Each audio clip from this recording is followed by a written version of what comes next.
Yo, What's up, people? What's up? welcome to another edition with your boys. I'm TEZZ. I'm CL Cool. They call him Smooth Cool. Oh man, but Hold up, shout out to Marcus Corvine. Anybody remember that thing? man. Oh man, I had to ask Jason for that video he saved of me doing his little entrance. Man, that is probably the hardest entrance to the softest music I ever seen. I give it to him though. He did his thing. So, ladies and gentlemen, this segment is called "Let's Talk About," and this is just a segment where we talk about wherever show, whether it's Raw, Smackdown, Dynamite, Rampage. So we're gonna be right now on Smackdown. Let's talk about Smackdown 8/26/22, and that's August 26th, 2022.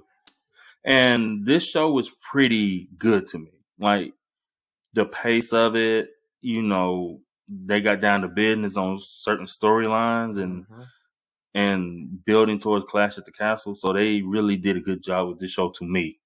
Yeah, they did to me too. I mean, it seems like the common theme right now is they gotta present the hook early, and it seems like a lot of WWE's hooks now are either they starting off with a brawl or they starting off with a somewhat of a banger match. And last night we got an opening banger that I did not expect. Yeah.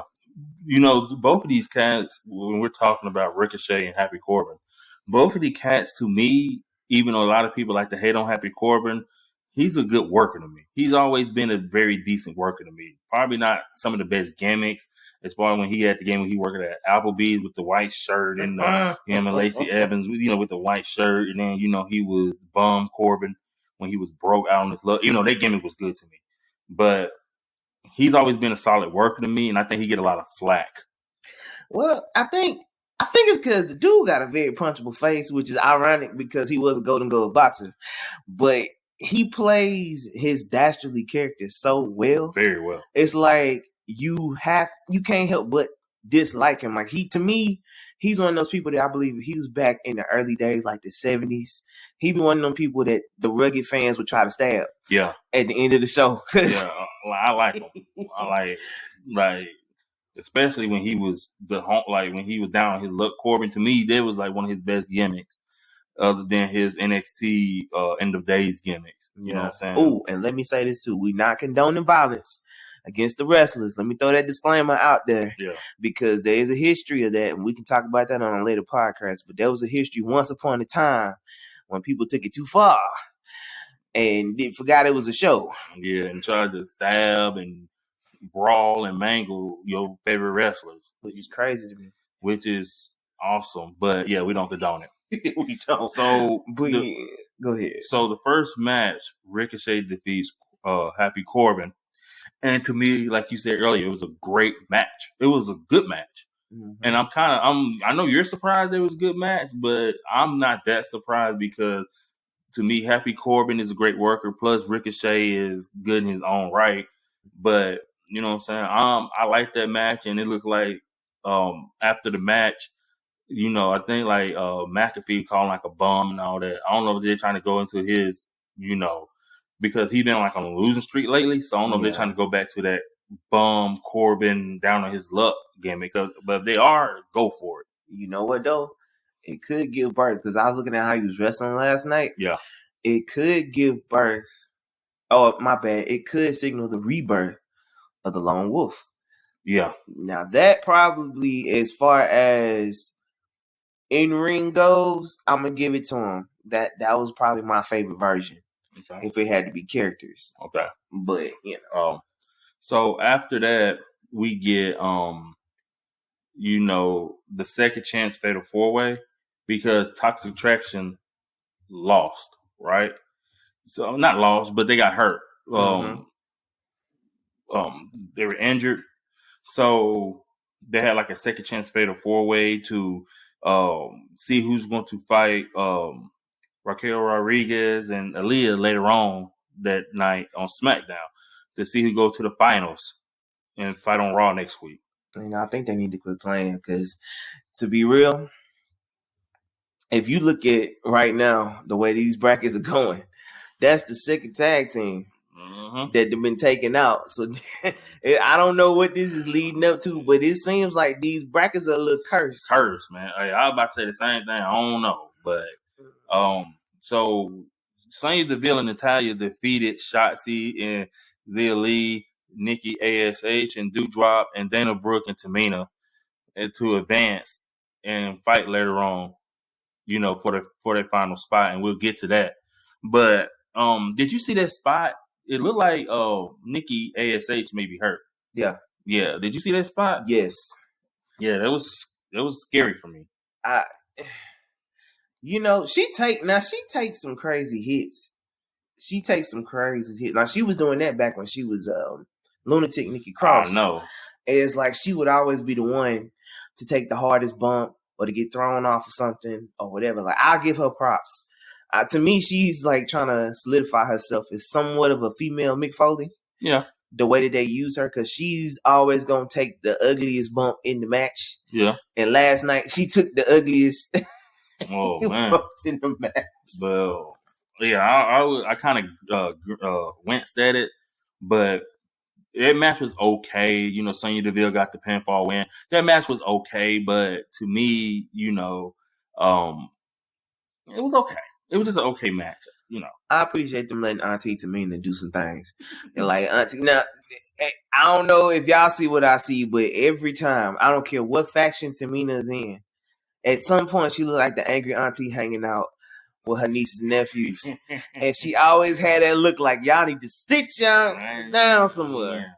Yeah. And they letting her do a lot more offense lately. And I do appreciate that, because y'all know Tamina up there. She getting up there. Yeah. So after that, like they had many promos on Drew McIntyre, which I thought was brilliantly done to showcase his you remember like when he first came to the WWE, he was the chosen one. Yeah. Wrong chosen one. Yeah. And then, but they had video packages talking about all of that. And after that video package, Karrion Kross entrance music came up, and I guess he's in the arena. And he's talking about, like, how he can just end it all with Drew McIntyre. So I'm guessing, win or lose, Drew McIntyre is about to go into a feud with Karrion Kross. Because he's not, because, when Karrion Kross first showed up, he put the hourglass in front of Roman in the bloodline and like tick-tock. Yep. After he had attacked Drew McIntyre. But if you looked at his promos, they all been at Drew McIntyre. Yeah. So my belief is, win or lose, Drew McIntyre is going into a program with Karrion Kross coming up. Oh, yeah, it's going to happen. That's what it's looking like. And I'm not mad at that. No. Because I like the way they're presenting Kross now. They're presenting him now. Honestly, the way that they're letting him do his thing, they making him more vicious than he was on original NXT. Yeah. Even though he had the belt and everything, then visually, yeah. As far as the build up, like they saying next week is going to be his debut. Like, they're basically hitting the reset button on Kross, and the way they doing it with the presentation, like the black and white segment last night when they were talking, and he's coming off as somebody that's going to run through the roster. That's the way he's coming off. Like, he's going to be a problem. Yeah. And for those of you who know of Killer Kross and knew of the NXT Karrion Kross and knew, like, basically what he's capable of, oh yeah. When they let him go, it's going to be serious. I can't wait. But I'll ask you a question later on about him and with Drew McIntyre, but I'm going to wait until the end of our, like, Smackdown review. So, yeah. So the next segment that was up, or the next thing we're going to talk about, is Sheamus and Gunther in-ring face-off. This is one of those matches that, you don't get these often. This is one of those, like, it's going to be hard-hitting. Both guys are very intense. And the way that they did this standoff, it was a little bit comedic towards the end. Yeah. But the promos that they cut on each other, like you can feel, I don't know, you can feel the build. Like this is gonna be one of those matches that both these guys about to come out red, bleeding, swole. Yeah. It's gonna be ugly. These two guys, when Sheamus won last week, I was like, oh, this makes sense because you got these two guys, two hard hitting, like guys in European. I don't know. I mean, I wouldn't call Sheamus European or something, but just saying two guys overseas, whatever. That's hard hitting, and this match is just gonna be good. It's gonna be a hard hitting match, and it's gonna be the type of match that Gunther thrives in, and Sheamus. Yeah, they both thrive in these type of matches. Like I'm gonna just hit you on the chest, make sure you're red, all of that. So I can't wait for this match. And then you know with Butch and Kaiser, they're going at each other, and Ridge Holland, and at the end it was just that was a little much. It was comedic, kind of comedic, but I liked it. Like just both guys in each other, putting the hands up, like, "Hey, stand down."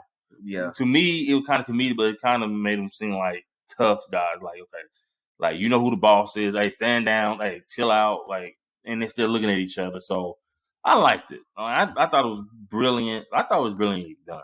Yeah. Honestly. I mean, they set it up right because if the object, and for those of y'all who were around when buying pay-per-view for wrestling events was like a make or break thing for the company each month. Yeah. The job was to sell the fight. They sold the fight to me because that at first I was like, but you know, when you actually see it and you look at the two and you're like, this is actually going to be dope. Yeah, they sold it. Yeah, definitely sold it. Definitely sold this matchup. Yeah, and I can't wait for it. So, I'm gonna guess that Sheamus gonna lead with hamburger chest. I'm gonna say probably. I can see Gunther leaving with, you know, because you know Sheamus does. You know, 10 beats. Yeah, I'm telling you, he gonna hit the 10 beats. I'm telling you, this match about to be hard hitting, bro. And I think they're gonna go into it like, okay, we hard hitting. Yeah.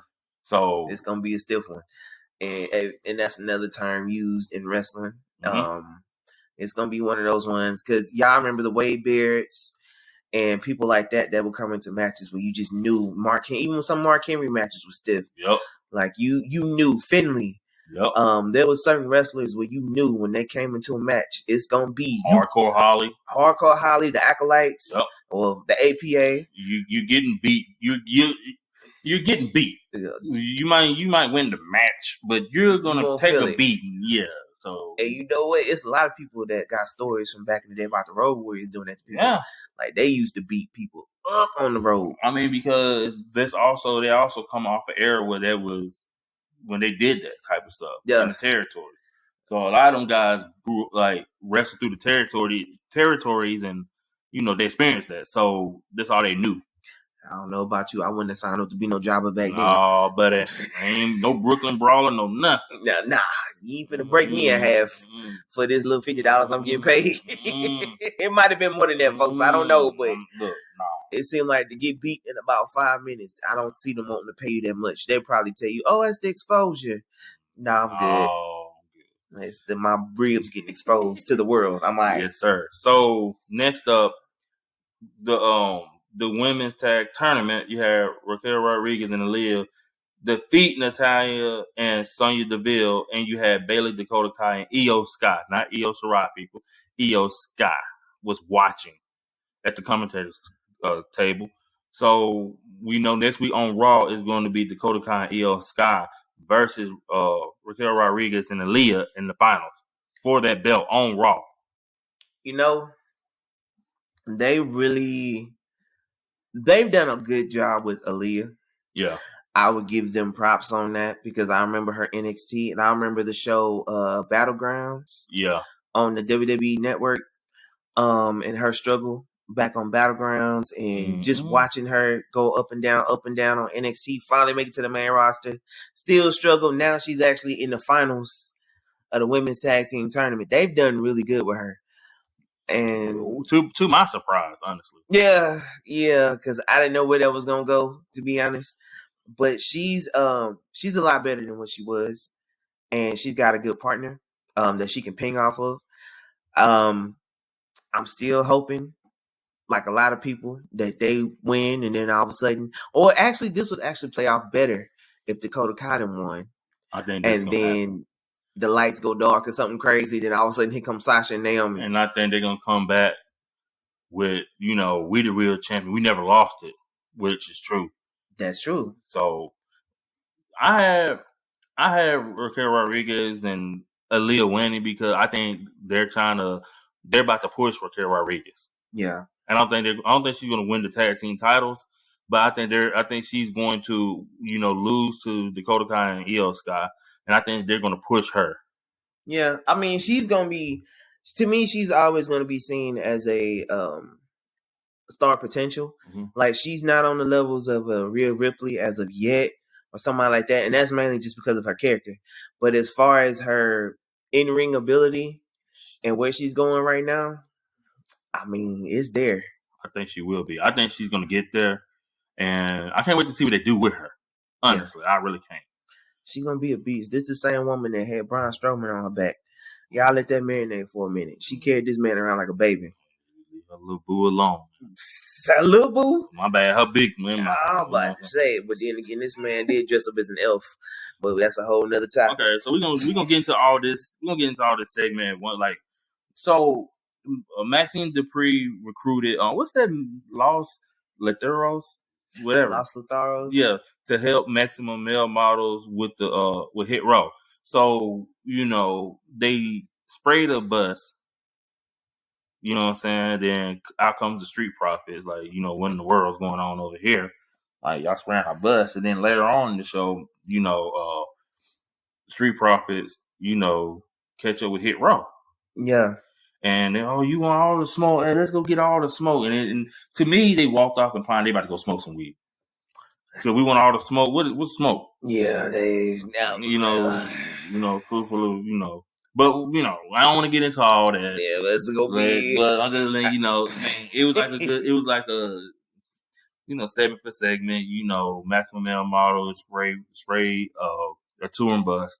Talking about Hit Row sucks, and then out comes Street Profits, and they confused, and then later on you see Street Profits and Hit Row connect, and you want all the smoke. We look for the smoke, money, and they go look for the smoke. I think they playing into the stereotype just a little bit, as we all know wrestling has a tendency to do, and no race is safe. Because you gonna get it. I don't care what you are.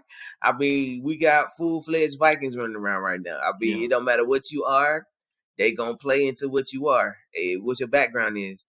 So, with them having a hip-hop gimmick, the Street Profits being the Street Profits, it's in the name. It's in the name. So, they gonna play on that. I figured that at some point or another, all the black people gonna rub elbows at least one time. And I'm like, we got the Street Profits. Because think about it. I'm not gonna lie, this ain't the first time the Street Profits smoked something. You remember when Rob Van Dam came on Raw? And that's true. Yeah, you remember that? So it ain't the first time the Street Profits, was in a smoke, applying smoking something segment. So we're not gonna have it like that, you know what I'm saying? Yeah, but I mean, it's funny though, because I figured, I was like, Hit Row gonna rub elbows with somebody. Do you remember that segment when Doctor came out with the red eyes and I just left out with Rob and them? Yeah, get the red eyes and the visine. Oh yeah, man. Yeah. So that was a good segment, but like, come on, we know. Yeah, we know. And I mean, Hit Row, they in the process of pushing Hit Row, and I'm not gonna dog them out. I'm gonna see where it go, because I like the Donis, and of course I like Swerve, one of the original members of Hit Row. Yeah. Top Dollar still got to grow on me. Yeah. They're fighting the Maximum Male Model next week on Smackdown. By the way, they're supposed to have a match, I guess. If I was Mansoor and Mace, man, who? Mace. My bad. Get them names right. Mace and Mansoor.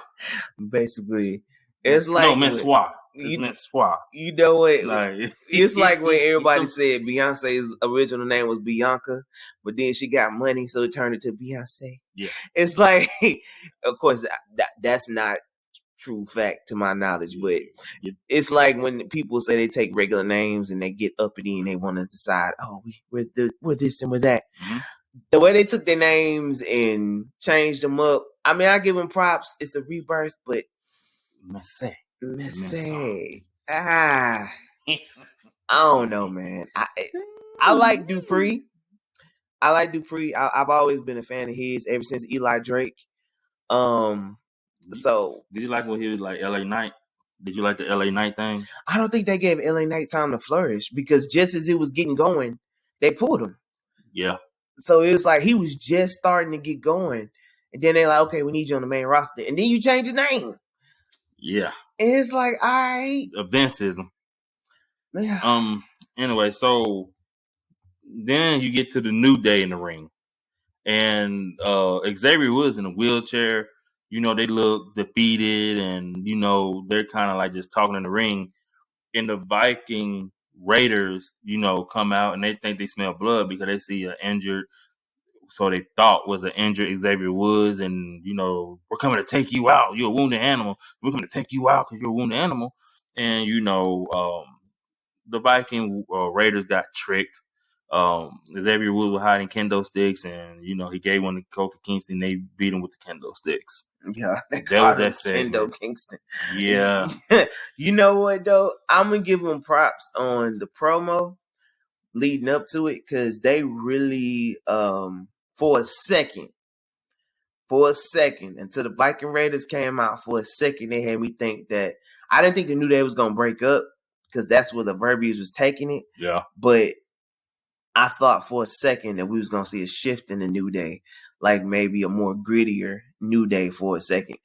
But you know, I mean, I'm glad they got the comeuppance because it was a pretty effective segment. Not gonna say whether good or bad, just effective. Yeah, to keep things going. Very effective segment. We could have done without the Viking funeral last week, though. Yeah, we ain't need that at all. So before I get into this match, the last match, which is Sami Zayn versus Drew McIntyre. The Sami Zayn Bloodline backstage segment has been gold. Yeah, might I add. Yes, like, the one this week was gold.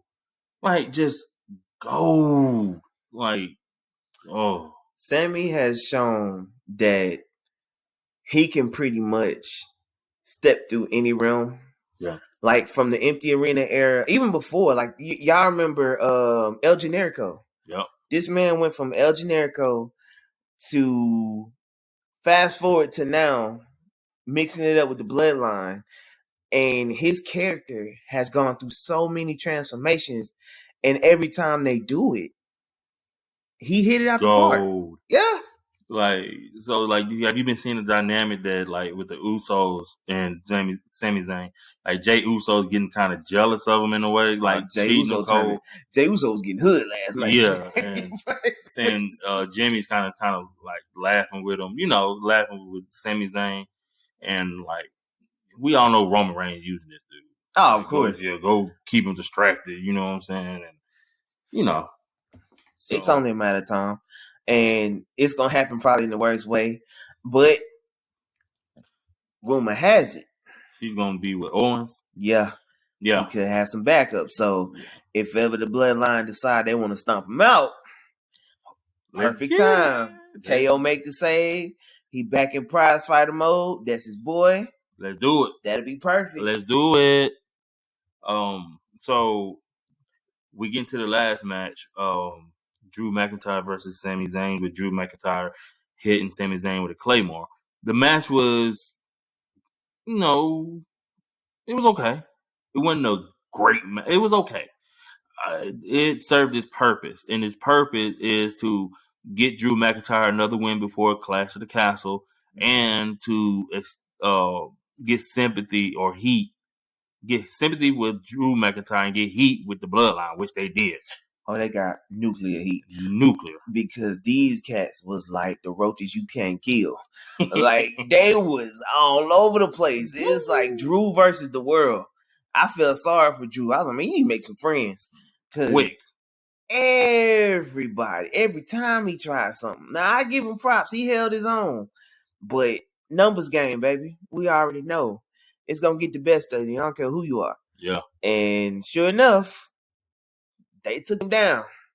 And when I say took him down, after that match was over, I'm sure he wished he didn't walk through the curtain. They beat the crud out of him, bro. They dog walked that boy. Oh, man. Over here looking like Moxley versus Punk. We'll get into. Nah, we're going to get into that. They, man, they did everything. They threw him into the side. They jammed the stairs in his chest. Threw him over the announcer's table. These dudes beat the crap out of his back with the chairs. They did everything but take his wallet. I don't know. They might have got that too. Man, like, woo, bruh. Man, look. I'm gonna say this: a good heel faction does that.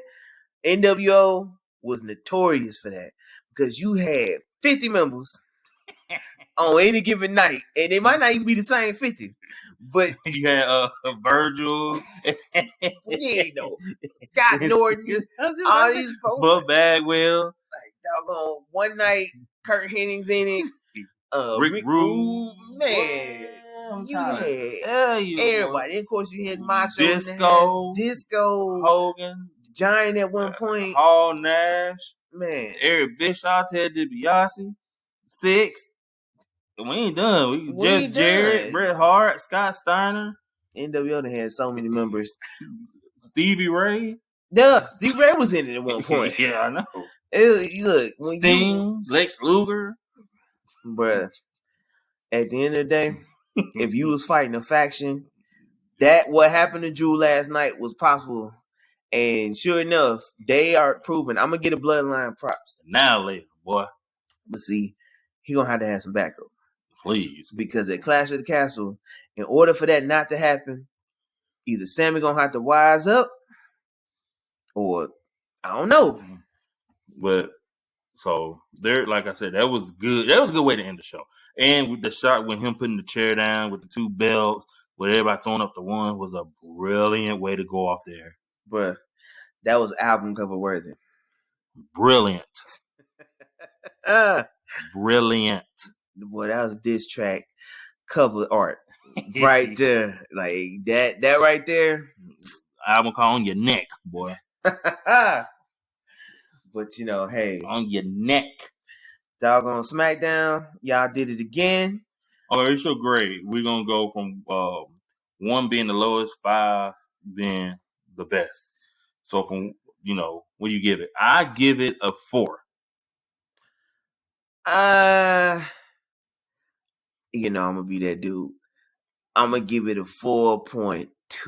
A 4.2, huh? It's just because. Nah, you know what? I give it a 4.5. Okay. The reason I give it a 4.5 is overall it was a good show. Yeah.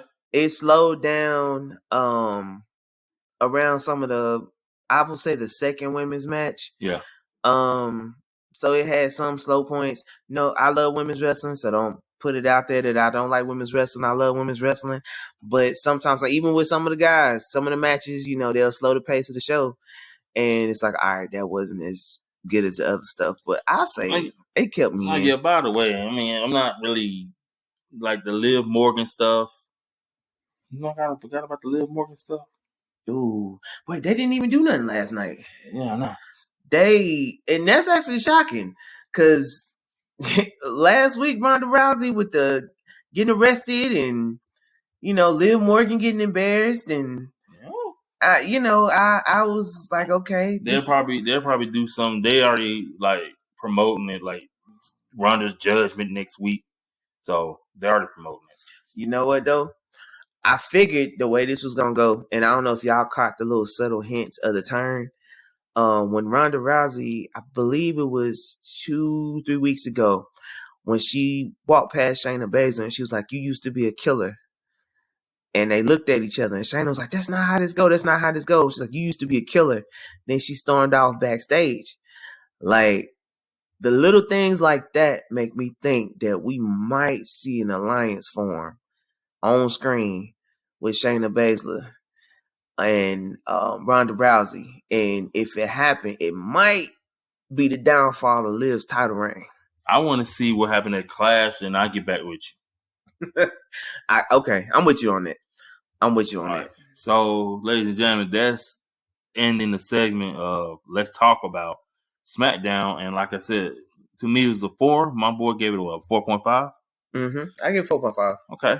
So, we appreciate it. I still love pro wrestling. ... I think. Follow us, subscribe, man, and we out. Yes, sir.